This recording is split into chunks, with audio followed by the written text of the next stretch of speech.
Hello everybody, welcome back to our YouTube channel How Logical.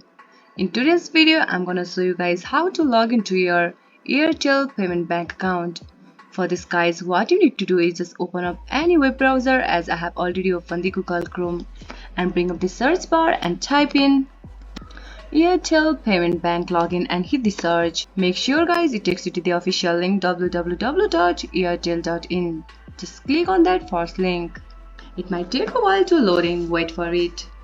Now you'll be taken to the new interface. Over here guys, you just need to enter your registered mobile number and you just need to click on the send OTP. Then guys, the code will be sent to your number. Then you just need to enter the code over here again. Then you'll be easily log into your account. And if you don't have any account of Airtel, just click on that register now. If you guys find this video helpful, don't forget to give it a thumbs up.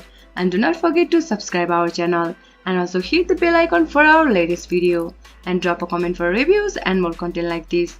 I'll see you guys again in our next video. Thank you for watching.